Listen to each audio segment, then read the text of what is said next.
Olá, pessoal! Hoje vamos à explicação, então, da sílaba tônica, tá? O conteúdo que vocês copiaram no caderno. Na gramática, as palavras podem ser classificadas segundo a posição da sílaba tônica. Lembrando que a sílaba tônica é a sílaba mais forte da palavra, tá bom?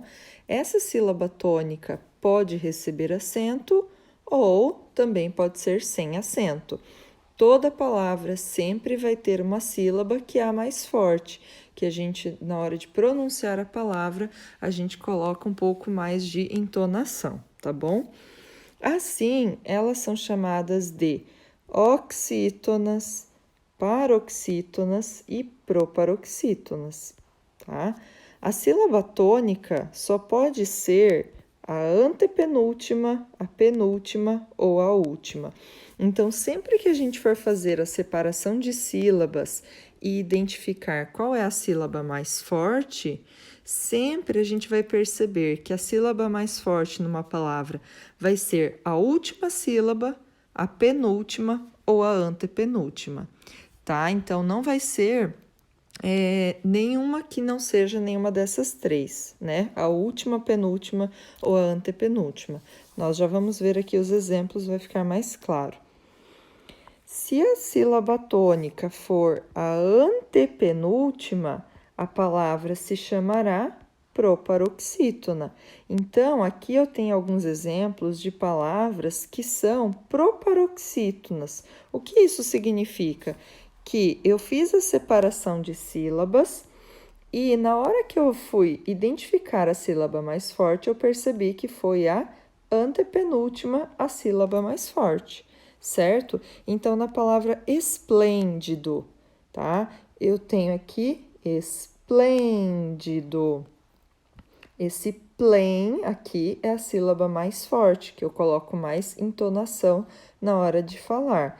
Não é a última, não é a penúltima, mas sim a antepenúltima sílaba mais forte, tá bom? Aqui, médico. Médico. Então, também não é a última nem a penúltima, é a antepenúltima.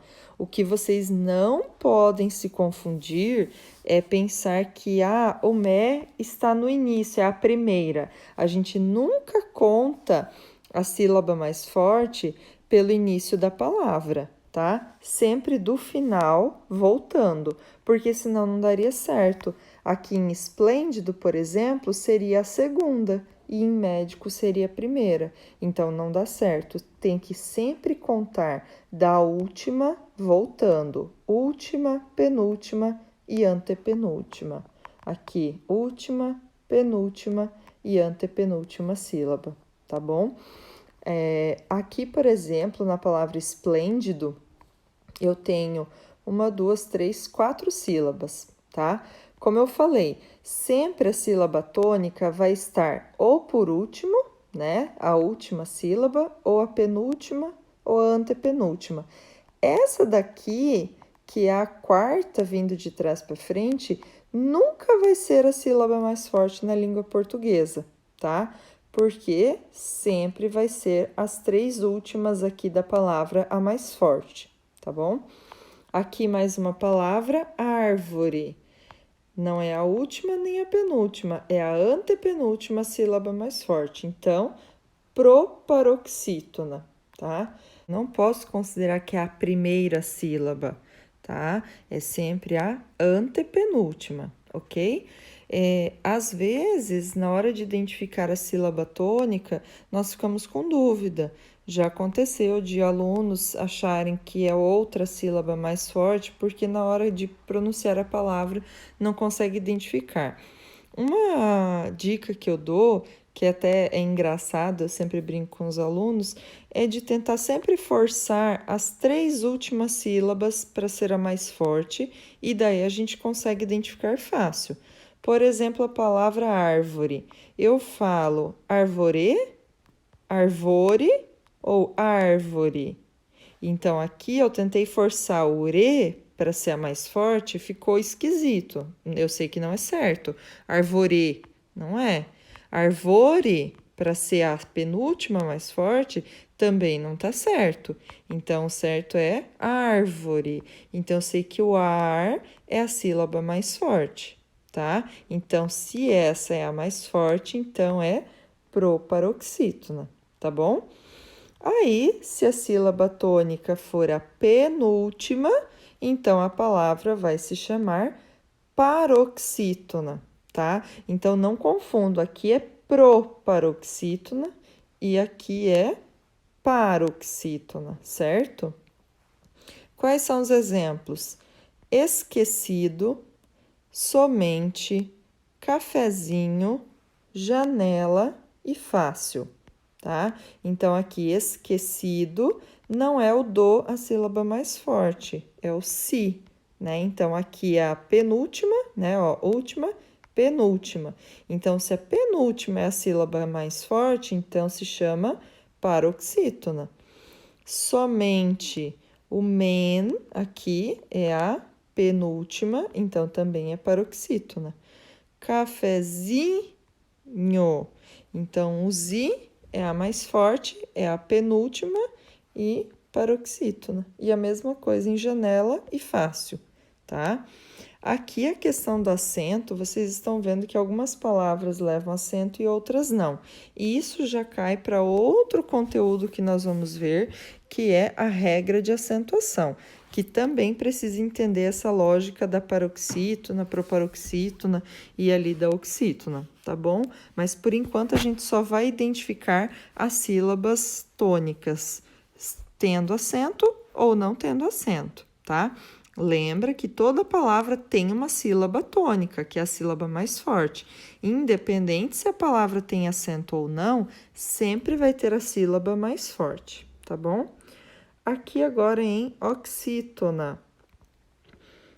Se a sílaba tônica for a última, então a palavra se chamará oxítona, certo? Então agora sim é a última sílaba a mais forte. Jacaré, ré é a última, então por isso eu vou chamar de oxítona. Azul, azul.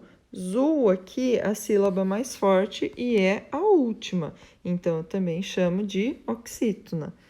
Português, o guês é a mais forte, está no final, também oxítona. E veloz, também aqui a última, por isso oxítona, certo?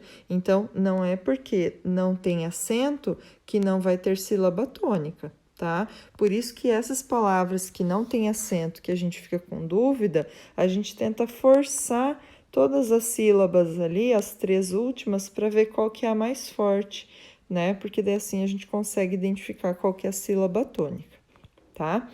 Agora vamos ver aqui a diferença do acento tônico e do acento gráfico. O que é o acento tônico? Quase toda palavra possui uma sílaba que é mais forte, a sílaba tônica, a qual recebe um impulso de voz maior do que despendemos com as outras sílabas, tá? Então, sempre vamos ter uma sílaba que é a mais forte, que a gente faz, né, um impulso de voz maior na hora de pronunciar aquela sílaba. Esse impulso de voz a mais que concentramos na sílaba tônica é o que chamamos de acento tônico. Então, por mais que a palavra veloz não tenha um acento aqui gráfico, eu sei que aqui eu tenho um acento tônico, quer dizer que essa é a minha sílaba mais forte. Já o acento gráfico é o acento que a gente escreve, que a gente coloca nas palavras. Então, é o sinal. Quando a gente tem só esse risquinho aqui para a direita, é o acento agudo. Ou esse daqui, que é o chapeuzinho do vovô, que a gente brinca, é o acento circunflexo, certo? O acento agudo sempre vai trazer um som mais aberto e o acento circunflexo, o som mais fechado. Então, é o sinal agudo ou circunflexo que indica por escrito a posição da sílaba tônica. Não se confunda acento gráfico, que é grafado, esse que está escrito, com o acento tônico, que é o acento pronunciado. Assim, nas palavras azul e esquecido, existe acento tônico, quer dizer, existe uma sílaba mais forte, existe uma sílaba que tem acento tônico, de tom, mas não existe acento gráfico. Eu não coloco acento nessas palavras, acento agudo ou acento circunflexo. Já na palavra esplêndido, existem acento tônico, porque eu tenho uma sílaba mais forte, mas também tenho acento gráfico, que é quando eu coloco o acento ali agudo ou circunflexo, certo? Então, sempre vamos ter uma sílaba mais forte, né? Que pode ter acento ou também não. Se tiver acento, nós vamos chamar de acento gráfico. Se não tiver apenas, vai ser chamado de acento tônico, que se refere ao tom, apenas o tom mais forte. Certo? Espero que tenha esclarecido o conteúdo. Na sequência, eu já vou passar exercícios para vocês resolverem. Um abraço, até o próximo vídeo.